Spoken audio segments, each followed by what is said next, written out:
জন্য পেয়ার পদ্ধতি দাবি করছে, কে বলেন ঠিক কিনা?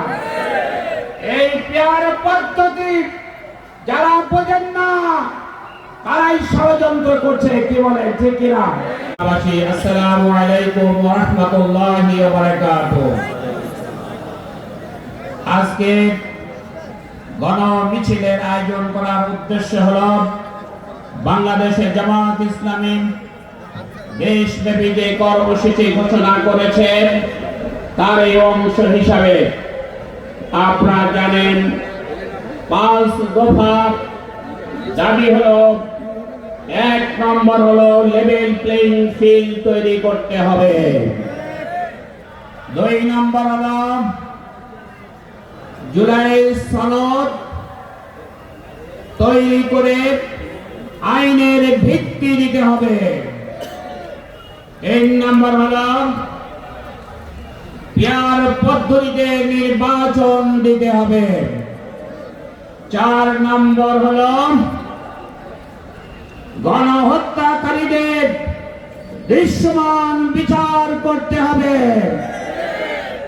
5 নম্বর হলো ফ্যাসিবাদের দোষর যারা রয়েছে তাদের বিচার করতে হবে এবং তাদেরকে নিষিদ্ধ ঘোষণা করতে হবে। 5টা দাবির ভিত্তিতে আজকের এই গণমিছিল। সংগ্রামী ভাই সব, আমরা আজকে পরিষ্কার করে বলে দিতে চাই, যারা আজকের অন্তর্কার রয়েছে, দেশ পরিচালনা করছে, আপনারা কোন রাজনৈতিক দলের পকেটে যাবেন না, নিরপেক্ষ থাকতে হবে। এদেশের জনগণ চায়, জনগণ আগামী জাতীয় নির্বাচন অবাধ, সুষ্ঠু, নিরপেক্ষ এবং অংশগ্রহণমূলক হোক, এই জন্য পেয়ার পদ্ধতি দাবি করছে, কে বলেন ঠিক কিনা? এই পেয়ার পদ্ধতি যারা বোঝেন না তারাই ষড়যন্ত্র করছে, কে বলেন ঠিক কিনা? পেয়ার পদ্ধতি যারা বোঝেন না আপনাদের ক্ষমতায় যাওয়ার দরকার নাই। পেয়ার পদ্ধতি যারা বোঝেন না রাজনীতি আপনাদের করা দরকার নাই।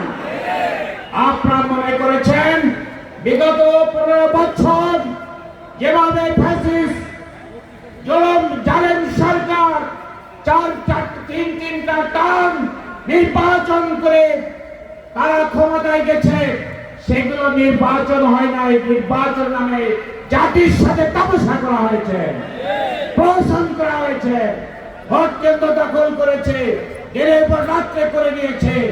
এই সুযোগ আর কাউকে দেওয়া হবে না। সংগ্রামী ভাই সব, এটা যদি আপনারা চিন্তা করেন তাহলে দেশের জনগণ আপনাদেরকে কিন্তু ছেড়ে দেবে না, কি বলেন? এরপরে আমরা আসি, আমরা যে বাংলাদেশের জামাত ইসলামী আগামী দিনে সরকার গঠন করবে ইনশাআল্লাহ। এদেশের জনগণ চাই সকল ইসলামী দলগুলো যদি জোটবদ্ধভাবে নির্বাচনে অংশগ্রহণ করেন তাহলে জনগণের প্রত্যাশা পূরণ হবে, কি বলেন ঠিক কিনা?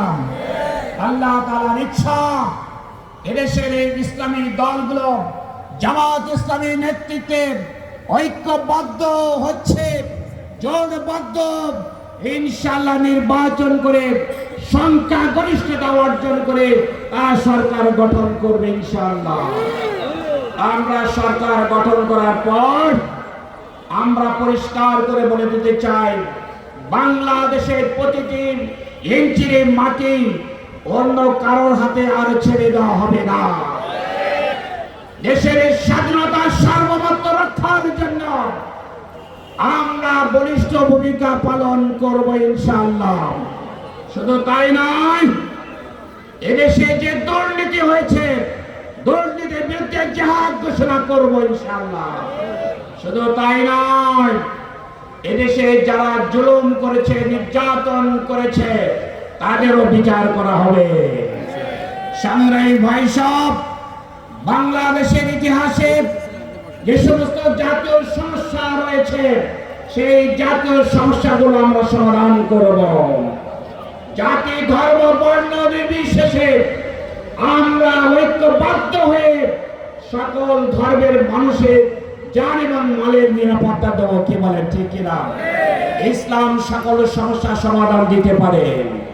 আমরা জাতীয় সংসদে ইসলামের বিধান প্রতিষ্ঠার মাধ্যমে ইনশাআল্লাহ সকল সমস্যার সমাধান করব। কি বলেন ঠিক কিনা? আমাদের খুলনা অঞ্চলে স্থানীয়ভাবে যে সমস্যাগুলো আছে, আমাদের এখানে জাতীয় সংসদ পদপ্রার্থী ভাইরা এখানে বসে আছেন।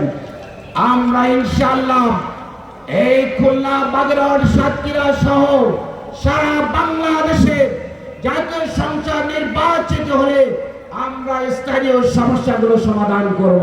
কি বলেন? আসুন আমরা বর্তমান অন্তর্বর্তীকালীন সরকারকে বলে দিতে চাই, জাতীয় সনদের ভিত্তিতে আর কাল বিলম্ব করবেন না। আগামী 15 দিনের মধ্যে আপনাদের এটা আইনের ভিত্তি দিতে হবে এবং গণভোটের মাধ্যমে পরিষ্কার করতে হবে জনগণ এটা চায়। কি বলেন ঠিক কিনা? সবাইকে ধন্যবাদ। আসসালামু আলাইকুম ওয়া রাহমাতুল্লাহি ওয়া বারাকাতুহু। আলহামদুলিল্লাহ, যেহেতু সব জায়গাতে এই সময় নামাজ হচ্ছে।